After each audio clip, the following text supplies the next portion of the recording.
Hello, আমি জাহিদ। কেমন আছো তোমরা সবাই? আশা করি সবাই ভালো আছো। আমি দীর্ঘদিন ধরে আইডিয়াল স্কুল অ্যান্ড কলেজের স্টুডেন্টদের পড়িয়ে আসছি, ক্লাস 4 থেকে ক্লাস 10 পর্যন্ত। আমি বনশ্রী সি ব্লক মিনাবাজারের দোতলায় 8 নম্বর রোডে আমার প্রতিষ্ঠান।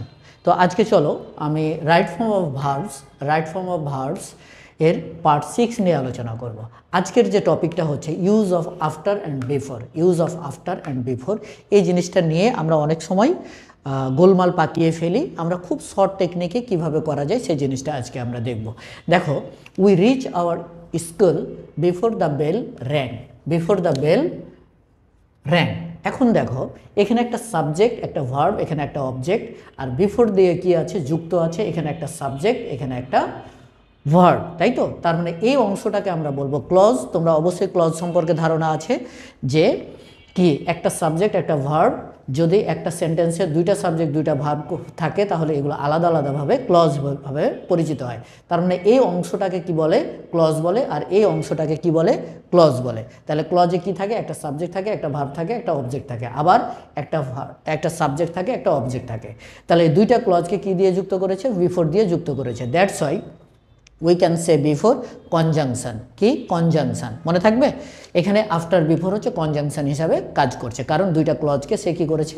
যুক্ত করেছে। এখন একটা জিনিস আমাদের মনে রাখতে হবে, এখানে আমি তো বলেছিলাম যে ক্লু, তো ক্লুয়ের ব্যাপারটা এখানে নাই, কারণ এখানে সেন্টেন্সটা হচ্ছে কমপ্লেক্স সেন্টেন্স, অর্থাৎ দুইটা ক্লজকে যুক্ত করেছে। তাহলে এখানে ক্লুয়ের বিষয় না, বিষয় হচ্ছে আমরা ক্লজ নিয়ে অ্যানালাইসিস করব। তাহলে দেখো, এই ক্লজটা রাইট করা আছে, এই ক্লজটা আমাকে ঠিক করতে হবে। তাহলে যে ক্লজটা রাইট করা আছে সেটাকে আমাকে আগে খুঁজে বের করতে হবে এটা কোন টেন্সে আছে। এটা কিন্তু টেন্সের ব্যাপার, কোন টেন্সের। আফটার বিফোর হচ্ছে টেন্সের খেলা, ঠিক আছে? এখানে দেখো র্যাং মানে কি? ভি টু এ আছে, তার মানে এটা পাস্ট ইনডিফিনিটে আছে। মনে রাখবা, যদি এক সাইডে পাস্ট ইনডিফিনিট হয় তাহলে আর এক সাইডে পাস্ট পারফেক্ট হয়। কি হয়? পাস্ট পারফেক্ট হয়। তাহলে এটার ক্ষেত্রে কি করব? প্রথমে হচ্ছে পাস্ট পারফেক্ট, এটা হচ্ছে কি? Past indefinite. তাহলে আমরা একটু লিখে ফেলি যে বিফোরের ক্ষেত্রে কি লিখব? Past perfect. পাস্ট পারফেক্ট থাকলে কি? Past indefinite. কি লিখলাম? দেখো, পাস্ট পারফেক্ট, পাস্ট ইনডেফিনিট, এটা তোমাকে মনে রাখতে হবে। Past perfect, past indefinite. তাহলে এই ক্লজটা তোমার ঠিক করা আছে, বিফোরের ক্ষেত্রে এই ক্লজটা ঠিক করা আছে। তাহলে এটা আমাকে কি করতে হবে? তাহলে পাস্ট পারফেক্টের স্ট্রাকচার কি? Had plus ভি3। হ্যাড প্লাস কি? ভি3। তাহলে কি আমরা করব? We had rest our school, যা আছে আমরা তাই বসাই দেব, ঠিক আছে? We had rest. তাহলে তোমাকে এই অংশটুকু কি করতে হলো? ঠিক করতে হলো। এখন দেখো, আফটারের ক্ষেত্রে আমরা কি করব?